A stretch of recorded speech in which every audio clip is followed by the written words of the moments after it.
5-minute major discussion. Rob Simpson here, Toronto, Ontario. We have Risto Pakarainen in Stockholm, Sweden. Say hello, Risto. Hi there. And we have Göran Stubb in Helsinki, the director of the European Scouting Service since 1984. The man, the myth, the legend, Göran Stubb. Hello, hello. Hello. Hey, start first with the news that the IIHF wants to adopt the NHL Rulebook. I mean, what does that mean to you when you first hear that? Well, I think the latest International Federation Rulebook was published around 2.5 years ago, and it's valid until the end of next season. So if there are some rule changes which makes the rules closer to NHL rules or NHL rules closer to the IIHF rules, that's good for everyone, I think. Because hockey is getting more and more popular and we need to have the same rules for everyone. Unfortunately, the biggest problem, of course, is still the size of the ice, and not much we can do about that because you can't start to rebuild thousands of hockey arenas around the world. Coming over to the scouting part, I mean, I'm used to seeing, or I'm not used to seeing, I'm not there every day like you are, but you're often at the rinks in Helsinki, you know, scouting players. What's it been like for you to be stuck at home? We have some junior games we can still go to in Finland, and it has been even if the junior games in the Helsinki area, they had paused since November. We had no junior games at all for many months.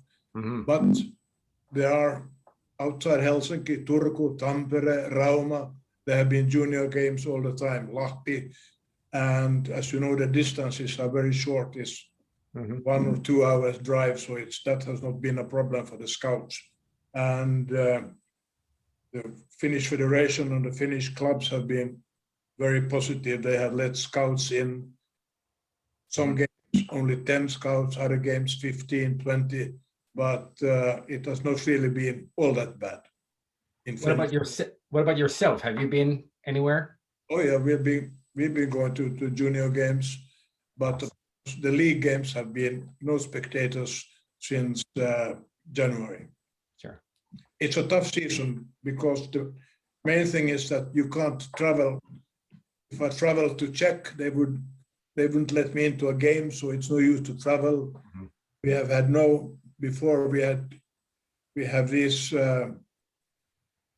international, we call them 4-nation tournaments with the big countries involved. We have, like the Linka Gretzky tournament, all those tournaments have been cancelled for this season. So that's a bad thing. And it was, let's say, it's really, really bad because, let's say, in a couple of days, Germany and Switzerland under 18 teams were supposed to meet and play 2 games in Switzerland. Today, the games were cancelled because there was one coronavirus in one of the German team members, so they didn't travel to Switzerland at all. So it's no travel this season. Yeah. Göran, do you have when we had this wave of Finnish goalies successfully make it to the National Hockey League, the first wave, is there a theory on why there's so many? Because obviously in North America, people like to talk about it.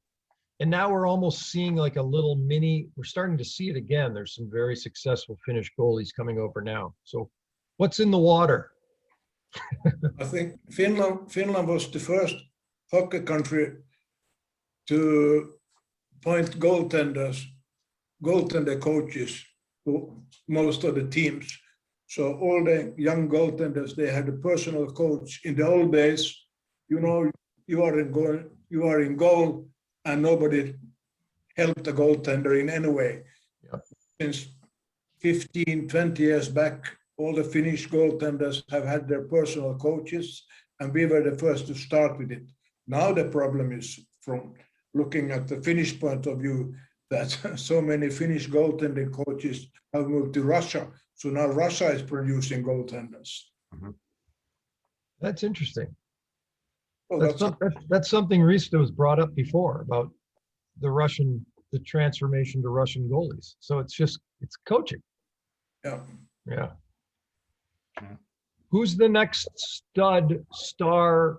Who are we looking at right now in Finland? Is there anyone that's just like, oh my God, this guy's going to he's the next? Do we have anybody like that right now? You mean a goaltender? Just anyone, Any player?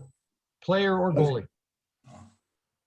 So far, that's a secret. We are getting a ranking list in a couple of weeks before the World Junior under 18.